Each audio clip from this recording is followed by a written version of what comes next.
কুম্ভ স্নান করে ফেরার পথে বর্ধমানের গলসির ১৯ নম্বর জাতীয় সড়কে ট্রাভেলার গাড়ির চাকা ফেটে উল্টে গিয়ে ২৭ জন আহত।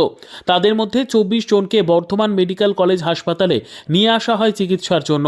কুম্ভ স্নান করে ফেরার পথে গলসির বড়মুড়িয়ায় পথ দুর্ঘটনার কবলে পড়ল বুধবার পুণ্যার্থীদের বাস। ঘটনায় মহিলা পুরুষ মিলিয়ে আহত ২৮ জন। তাদের মধ্যে গুরুতর আহত ২৪ জনকে নিয়ে আসা হয় বর্ধমান মেডিকেল কলেজ হাসপাতালে।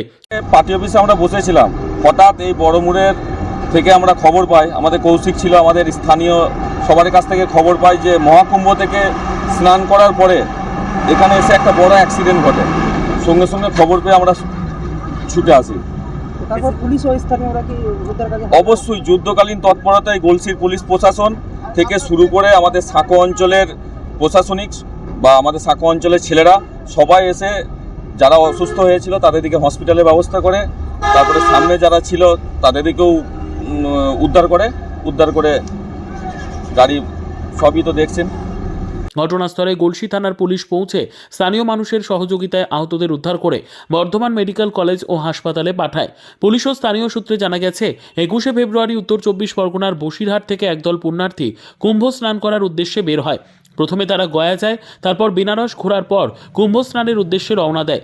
এরপর কুম্ভ স্নান করার পর এদিন পূর্ব বর্ধমান জেলার গলসি থানার অন্তর্গত বড়মুড়িয়া ১৯ নম্বর জাতীয় সড়কে গাড়ির সামনের টায়ার ফেটে যায় দিয়ে ডিভাইডে ধাক্কা মেরে ট্রাভেলার বাসটি পাল্টি খায়। এর ফলে জাতীয় সড়কে যান চলাচল ব্যাহত ঘটে। পুলিশ ঘটনাস্থলে পৌঁছে পরিস্থিতি নিয়ন্ত্রণে আনে ও পুণ্যার্থীদের উদ্ধার করে বর্ধমান হাসপাতালে পাঠায়। Bureau report, PB news. Annapurna medical hall, chemist and druggist. এখানে সকল প্রকার ওষুধ পাওয়া যায়। নবাবহাট মোড়, পূর্ব বর্ধমান।